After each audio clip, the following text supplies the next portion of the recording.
Hello, everyone. This is James Hawkins, Doc Hawk.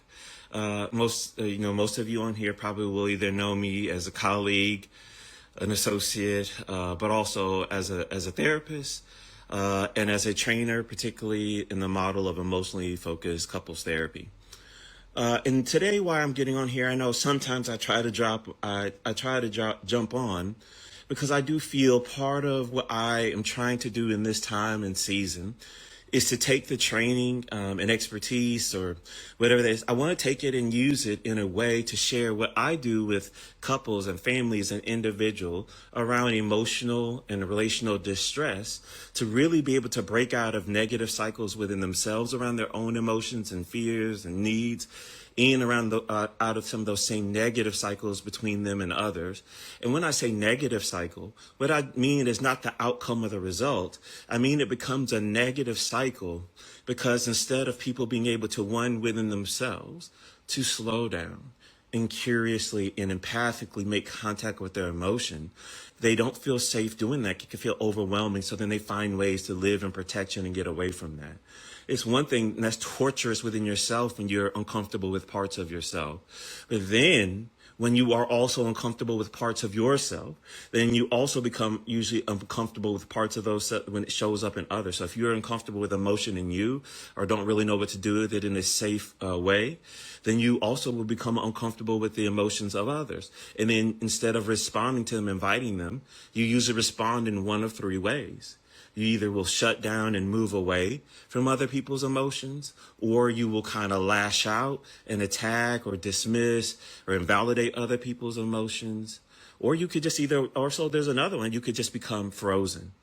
But there is a fourth option. You could just slow yourself down, allow other people's emotion to touch you and to draw you towards them with curiosity.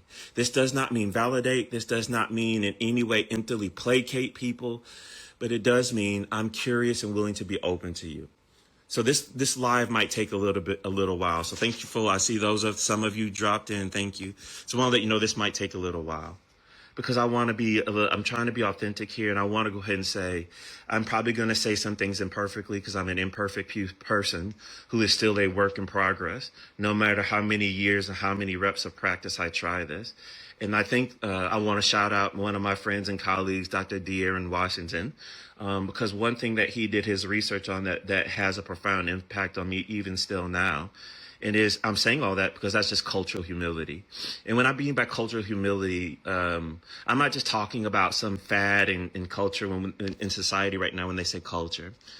And I want to be careful even when I say that, because I do think of culture as a construct at times that we create as people in different groups. And it's not always bad, by the way. But anyway, but the humility part of it is to say, while I am taking time to try to know, there's also still room for me to grow. I need to say that line. I don't think I've ever said it that clear for me. I think for me, a simplistic definition for me of culture humility is that while I am trying to do my work and take time to know, I can still acknowledge that there are places and spaces and ways for me still to seek growth. So there's that part and talk about what's happening for me. So, even this morning, I had a flood of emotions, and it's been going on the past couple of days. And let me be even more specific about maybe what triggered and brought some of this up. And I need to do a little bit of a historical context to this. Back during and I'm going a little bit blank on words, so forgive me. I'm not trying to be irreverent. But of the black gentleman who was killed while jogging, the murder of George Floyd. Some of you who know me know during that time I was working and developing kind of a program called Healing Conversations. And while doing that work, that was probably one of the heaviest, scariest, hardest things I've done in my career. Because in my career as a therapist, I've walked through people with all kinds of trauma and pain. I've been in the military, and I've been a medic, and I've seen people die. I've seen some horrible things. No, not trying to be dramatic. I'm just saying, I've been in hard situations. I just want to say, and that was hard. Because while I was trying to do work, and some of you who know me, I was trying to help society. not just black and brown people, not just people who are of the Christian faith or not of the Christian faith or whatever. I really have a heart to see people be able to dwell together in harmony and unity, even if we do see the world differently. And I know some ways where we say that, though, can be very painful. And we're talking about one of those now when it comes to race. So anyway, I'll admit I went quiet, everybody, and for good reasons. I needed to do some more work on me. I didn't want to become embittered and only moving out of a form of unexplored, unowned, just rage within me. Because here's my concern. It's not I'm so concerned about trying to be the nice guy. That has been a problem for me before. But also, I, in my effort to make things better, don't want to be a part of the negative cycle myself. Not because I'm willing to be a part of the cycle if I'm trying my best to speak from a place of vulnerability and understanding of others who might even see the world differently than me. And I'm making a good faith effort to be vulnerable and respond to the vulnerability of others. That sometimes can still fuel the cycle. Because sometimes even when you're doing something well, it can still unsettle the unprocessed pain, trauma, and fears in others. So I can't let the reaction of others be the sole determinant of if my emotions and my insight are worthy. But what I do need to examine within me personally, this is my conviction, is one, this comes from a friend of mine. I don't know if he wants me to say, I won't throw him out. But one, I want to know what am I going for? What do I want? Like, I need to examine what I'm going for. Because if I'm hurt and I'm solely trying to hurt you because I'm hurt, for me personally, James, I want to explore. That's something I need to check within me. Am I just saying what I want to say to put you in your place? But I think for me, let me tell you the goal I often go for. If I'm sharing something with you, one is probably because there's some part of me that trusts you and believes in you. That maybe me sharing this could lead to something good. Some of you that know me, I do like to talk. I'm a speaker. But if I see my words aren't going to go somewhere, or if you're a person like I'm going to put my water in a bucket with holes in it, I ain't going to talk to you much. That's just wisdom. That's not me trying to be mean. That's me trying to honor your space, that you don't want to hold the water I have to give. And also I value the water that I have. So there's that part. So it just made me think about, what do I want? So I have to check my heart on that. What is it I'm going after? What is it I'm seeking? Because now that leads to point number 2, that what I want are my actions. Do they have a high enough, which nothing's 100%, but is the way I'm going about this congruent with the goal and outcome I want? So here's what I mean. If all I want to do is make you hurt because I hurt, then that probably gives me a lot of range to say whatever I want and talk to you however I want, because the goal is just to hurt you, not to get you to respond, not to get you to see or understand or empathize with me in any way. But if that is the goal, that I want you to see, I want you to understand, I want you to empathize, well, I think that does, for me at least. Now, this is just coming from my work as a therapist, if I want a client to see something and understand something, I can't just meet them with like this violent anger force. I've got to be willing to go towards them with understanding and compassion, to gently invite them into probably a hard confrontational truth that might be hard to digest. And that is something I have learned to do in this work around race and different things, not in a fake pejorative way, because I think that's manipulative when you just try to be nice and validate people, knowing all you want to do is disagree with them, or you're trying to shut them down. That's manipulative and dangerous and dark. We shouldn't use, and I want to say this one specifically, because I am a believer in Jesus Christ myself personally, while I respect everybody else's choice as well too. I don't like when people try to use brother and sister language when they don't want to treat me like a brother and a sister. So don't come to me brother, brother, brother in a pejorative, paternalistic, or some kind of like way where you're just really trying to pat me down, because you really are trying to, it almost could feel like I'm a child and you're trying to stroke away the concern that I have in a way. So sorry, that's just me. That's my meaning. I'm not saying that's what people do, but just, we do want to be cautious of that one. Right. I'm sorry. I don't want to lose my train of thought here. So, but let me go back in. So trying to think about how I go, let's go reset to how we go about things. And so I don't want to be falsely validating those things, but let me go back in. But if I want you to understand me, here's what I have to do. I have to first make contact with my own feelings. So let me give an example.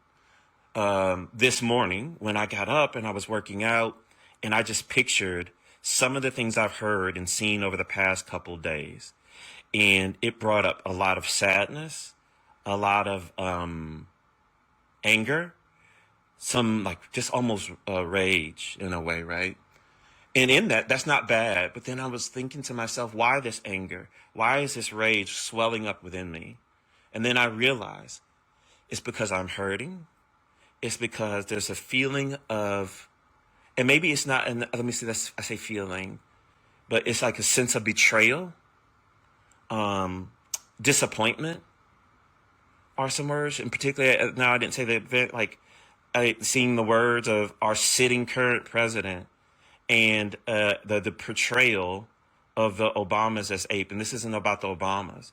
That's painful iconography for the people from the black community, because we've been called dumb, animals, apes, Neanderthals, primates, uncivilized. And that, for the most part, largely culturally, historically, is a widely understood racial epitaph in a way. And you can call it, you can blame AI, but a sitting president and his media team let that go out. And then once it was discovered, here's the other, can I get to the other painful part? Because this leads right into the next painful part. Instead of just acknowledging the pain maybe of those words and how they could affect people in the context in which that kind of imagery that it has, it almost just feels like it's just completely washed away and dismissed. And then people in my own life, this is the painful part. It feels like, and I don't like these cultural terms so much because I think people misuse them in a weaponized way too. Then people, in a way, they gaslight you. And here's what I mean by the gaslighting. It's almost when you bring up what you're seeing, what you're concerned about, it's like this, wow, and it's almost just like, well, let me make that smaller, James. It's not really what you're seeing. No, it's not it's like you didn't see what you see. You didn't hear what you hear. It's all a figment of your imagination. It's not real. Or you're just seeing it wrong, James. Not, I can see how you're seeing it, and that person still has the right. I'm one of these people. I really am. You have the right to see it how you see it. We all do. But if someone shows you something, though, I do think we also have the ability, I hope we have that right, but I also hope, this is my hope for humanity, because I don't see everything like everyone sees it. Like someone contacted me last night, and I'll admit I didn't have the best reaction. They contacted me about the Bad Bunny performance, and they were watching the other performance, and because they said that Bad Bunny's portrayal is something bad about the Latin community. I didn't see that when I watched Bad Bunny's performance. Now, I'll admit, though, I don't truly know Puerto Rican culture. I don't truly know Latin culture to speak authoritatively on that. So, while I saw Bad Bunny's performance as him inviting me in to see a world that I don't know, but I get the opportunity to see, and not just the tourist version or the nice sanitized version. I felt like I got invited into the fields of Puerto Rico. I feel like I got to walk the dusty roads or the farm fields or the living rooms that maybe Bad Bunny sat in that I never will. And so that's how I took that one in. But, my friend, but I said, you know what? I need to talk to some people in my life that maybe have a little bit more context and say, hey, what am I missing here? What did you see? Right? But I'll say in my bad, when I just told that person to stop texting me, because when it landed, I had heard all the words, what feels like, because here's what I got to say, what it looks like to me when I watch this play out, which I admit I can have things that I'm not seeing. When I watch this play out, all I can hear is his language, his ethnicity, and he doesn't look like us. And that's uncomfortable to me. And now I've judged that as un-American. And then the show I'm going to go to is being sung by someone who looks like me, who sounds like me, and who is willing to say the things that I like to hear. And while we also know, let me be careful, because I'm not going to judge Kid Rock, because I don't know where his heart is personally right now, and we all can be reformed.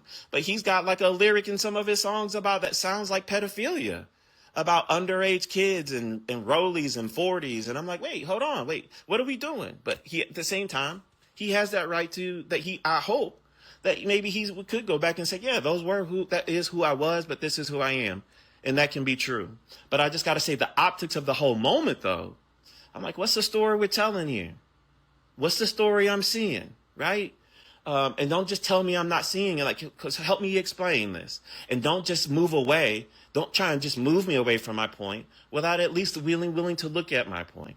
And definitely don't try and get me to look at your point without, if I'm the one that spoke up, this is the one that gets me on social media. I speak up and say something. Then you just come in and only knock down what I'm saying to try and get me to hear what you're saying.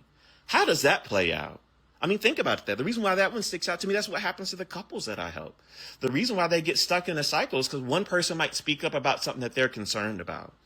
And that doesn't mean that the other person doesn't have a viewpoint and have things that they're concerned about. But if I share what I'm concerned about and your only response to me back is to knock down what I'm saying, then you think that somehow I'm supposed to give up my original point and hear your point.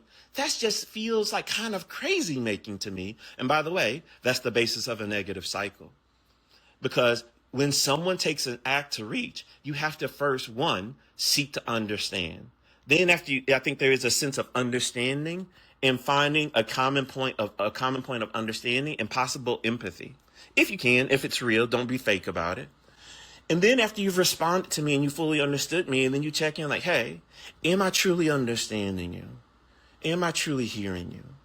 Is this what it's like for you? And let it wash over you. Try and feel into it from that person's position. Try to think about what does it feel to be them and look at it from the world, from their perspective for a moment. And then I tried. That doesn't mean that at the end you have to agree. You can still disagree, but I don't think you should disagree without first seeking to understand. Because if you're disagreeing without understanding, you're disagreeing with the point you made and maybe not the person the point they made. Don't do the straw man disagreement where I like this one from Tim Keller, who was a pastor and theologian. He said, don't ascribe a position to your opponent that they themselves would not willingly espouse. In other words, don't put words in people's mouth, and then the words you put into their mouth, you then voice agreement with the words you put into their mouth. That's not fair on either side. I need to try and make sure, and I struggle with that, to not do that, because that's not a fair discussion. By the way, that's not a discussion, by the way. So, sorry, I know I'm going all around the world. In case any of you don't know, I have a little bit of attention issues. But also, I think it makes me a great thinker and a teacher also, too, seeing things from multiple perspectives. But anyway, so I do need to be able to make contact with what I want, what I'm feeling, what I'm thinking. And then for me, I'm trying to invite you in to see it from my perspective and be with me in that. And can you be willing to see it from, that's right. And can we be willing to, I'm sorry, I'm responding to somebody in the chat, y'all, for you. Love the truth you're sharing. And thank you for loving. By the way, I hope that we all can be lovers of, and I don't know the right way to say it right now, of grace and truth. That's what I want us to be. For me, in my particular viewpoint, I feel what compels me is that, I'm supposed to love God passionately. Because the reason why that's a grounding element for me personally, I'm not trying to espouse that for anyone, because what happens for me is that starts from the position that every human being, no matter race, creed, religion, gender, sexual orientation, socioeconomic status, political party, every person is made in the image of God and therefore has worth and value in this universe, period. We can disagree. You can vehemently disagree with me. But this is something that I did learn and I appreciate about in the military. But while you vehemently disagree with me, I will fight for you. I will fight for you and fight for your life and for your right to disagree with me. Because that's if you want to get down to it, that's what makes America beautiful. Not just shutting people down. But anyway, so that's a whole nother speech in that one. Back in, y'all, where was I at? This is why I do good when I'm in conferences. People help keep me on track. But so going back in, the part that is difficult for me in this culture, here it is again, why I even struggle with some of my people who are in sense brother. Oh, sorry. I'm going back to my love God thing. I'm way around the world. Is because that teaches me that every person has value and worth. Then the next thing is to love myself. And I know this sounds weird, but it's like, and the reason why I say that is, do I have value and regard for self? And the reason why I've put this in this order now, one, I think in the Bible says, love the Lord your God with all your heart, mind, soul, and your strength, and love your neighbor as you love yourself. Why this sticks out is as you love yourself. It's like, because I have value and worth for me, that hopefully allows me to come into these conversations with some sense of proper, humble security. Not ego, not false confidence, not this, I'm so big and bad or angry towards your point. It's, I can come towards you and understand you, and I'm not in fear of losing contact with me. Listen to this again, y'all. And the reason I guess why I'm going on and sharing all of this right now is because I think this conversation is important for this cultural moment. And I just want to help you all understand to see how maybe you show up on either side of this conversation. Anyway, back in, where was I? Well, I lost that point already too. But anyway, here's the point. Yeah, getting back in. So I want to share, and then, going back in, because I want to get to the gaslighting thing here. Where was I? Oh, yeah, love me, my neighbor loves as I love myself. If I can come into it from a grounded place within me. So now I'm just offering, and if you don't respond, I don't spiral out because I have some grounding in myself. Wow. And this is the funny thing I love with Sue Johnson and EFT. Sue Johnson talked about interdependence. I think we as human beings are always interdependent on one another. And by the way, can I tell you a part of what's happening in society? And I love this part about, in some of it, we want to be interdependent, but we don't know how to deal with the differences and the pain between us. So then that gets in the way of our being able to be healthily interdependent. And so then what we end up having to do, because I think we struggle with interdependence with around issues of some diversity, with pain around that diversity coexisting in the same space at times. So anyway, and then love others. So now, because I do love me, I want to make sure I treat others in the way that I would want to be treated. And because I have care for me, I know how I would want to be cared for. I believe I'm a person of value and worthy of care. And so therefore, I also want to extend that to others. That's what hugely, if you want to get it, that's what hugely motivates me and moves me in the direction of others, is those basic principles.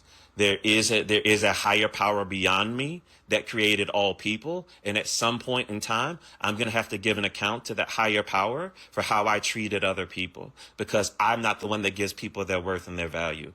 That he did, God did. He gave them their worth and their value. And who am I in any way to degrade, devalue, or anyway speak down on other people's value? That's me personally. And that also means I'm a person of value. And because I can regard myself as a person of value, I can then extend that same value and love and courtesy to others, even other people who disagree with me. And also, I want to say that love does not mean false capitulation. Sometimes that love has to say, no, I cannot take in those words, because those words have harm in them. Those words are not healthy.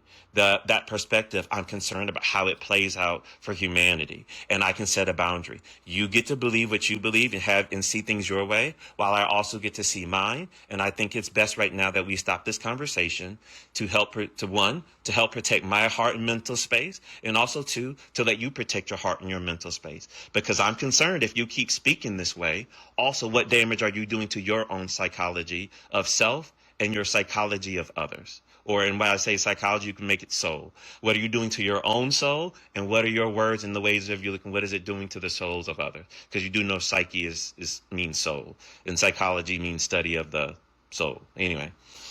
And I know we can have different worldviews and perspectives on that. So, so there's that part about that moves me. But here's the thing I want to say about the response part, because that's where some of this pain, the gaslighting kind of, it's not there, send it away. And that feels like a betrayal. Because think about it. I'm take from the words of Gabor Mate when he talks about trauma. It's not just what happened to you, but it's how people respond to you when you tell them what happened to you that can be painful. And as someone who's worked with a lot of people who have been survivors of sexual and all kinds of trauma, Many of them, I'm telling you, and I've worked with kids that have come out of abused homes.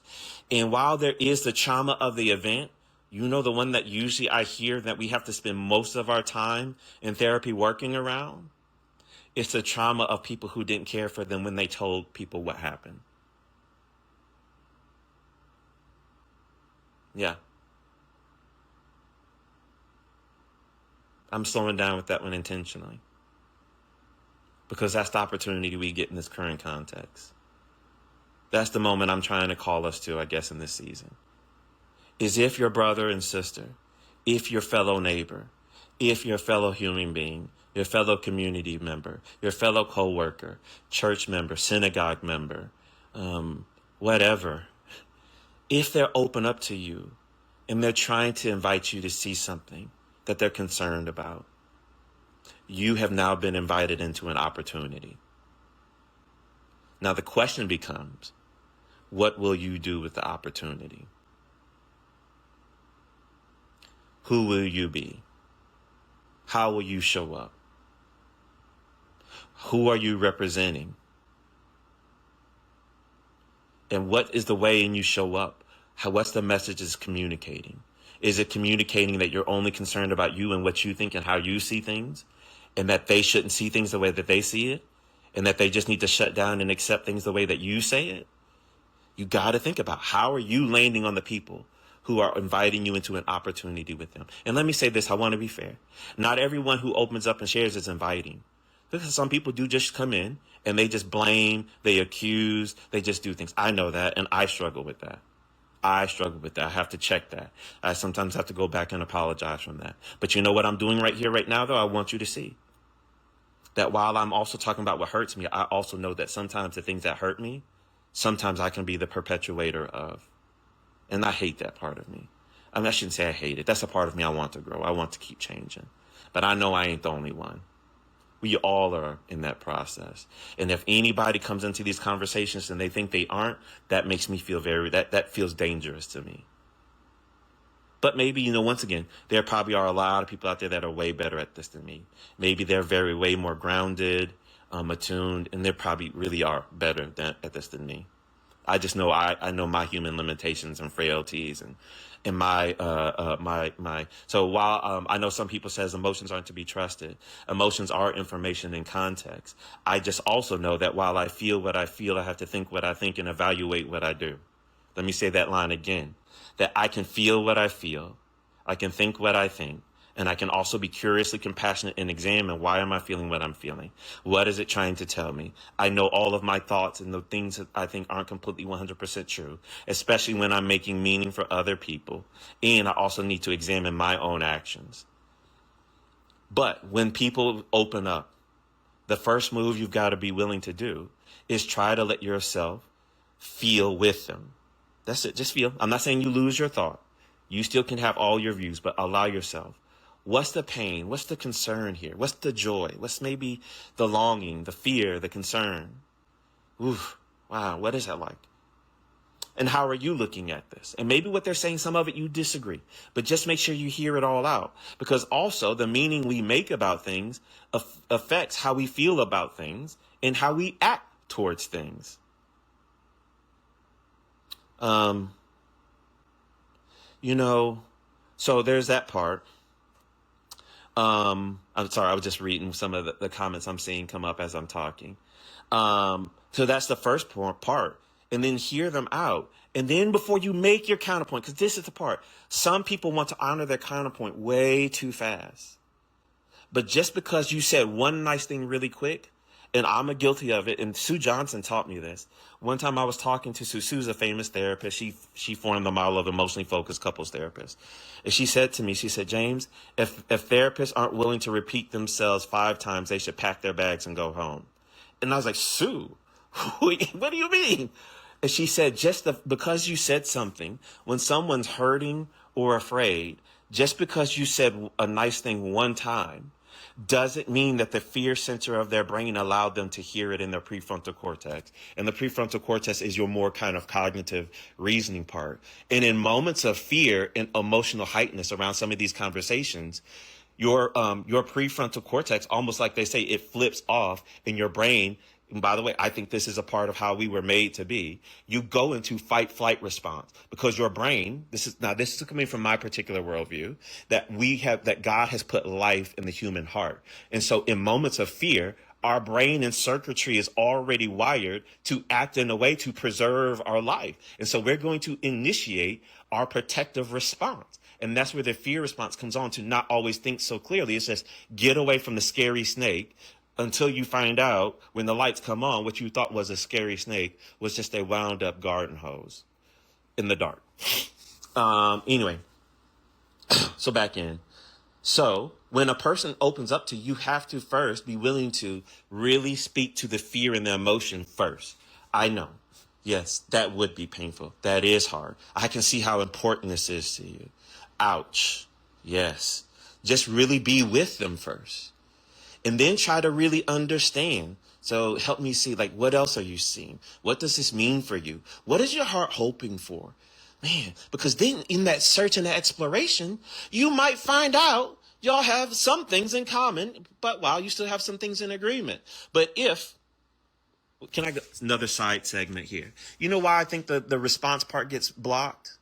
Because when someone else shares their emotion, it hits the emotion of the other person, and then the other person gets flooded in their own fear response. And then it's speaking to the other person about the other person's fear that originally spoke. The person who was in the hearing position gets flooded with all their fears and concerns. And then guess what? They start privileging their own sense of well-being over the sense of the well-being, or at least the concern of what the other person said. That's the cycle I think this is a blind part that people don't realize that they get caught up in. And that's why I think I'm here, because I want people just to see the cycle. Because we can keep saying you're bad, I'm bad, we're bad, when the issue really is we're caught in a bad cycle. And we've got to learn to see the cycle, because I think people are in these conversations more than not. I don't know everybody.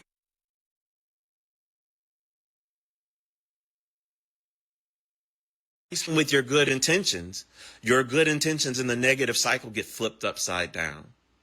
So just because you have good intentions doesn't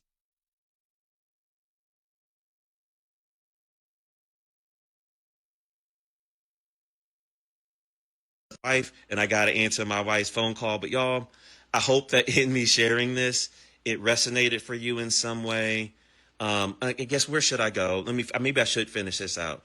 And at the ultimate end of all of this is just the big thing I want to say is, one, when you want to talk about things in this, just examine your heart. When you speak, how are you speaking? And when you speak, how is it affecting the atmosphere to where you're sending out your words? When you speak and how you speak, how is it affecting the atmosphere? And I want to encourage you, if you have, by the way, I wanted to do this video yesterday, but my words wouldn't have gone out well into the atmosphere. It would have had a negative effect. It would have had the opposite effect of what I was really looking for. Because if I want people to understand and all I do is call them names and blame them, that's going to probably have the opposite effect of the thing I'm working for. And now at that point, it's not all their fault. I have a part to play in that. And I know sometimes people don't want to own that, but the way you go about bringing up your concern can also be a part of the very thing that keeps the concern and goal that you want at bay. But also, the person that's listening, you might say, well, I want them to see this and they're missing this. Well, now if you really want them to hear you and see you, you've got to first give something to them for them to hear you and see you. Because they're probably not going to hear you and see your point. Matter of fact, they're probably going to move further away if you don't acknowledge and hear them. So anyway, I got to go. If you were willing to listen to this video, bless your heart. But just thank you for the space. And maybe it's just good for me to be able to put it out there and share it. And I hope it does some good for our society. Appreciate you all.